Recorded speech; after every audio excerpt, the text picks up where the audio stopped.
This is tutorial number 2, and it covers the workbenches within Catia V5.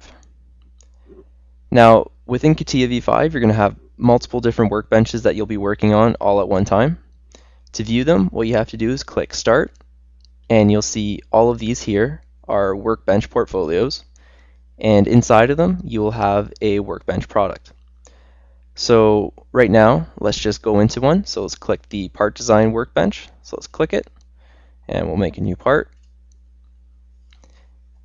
And we're in the part design workbench. Now each workbench is going to have a different set of toolbars listed on the side here.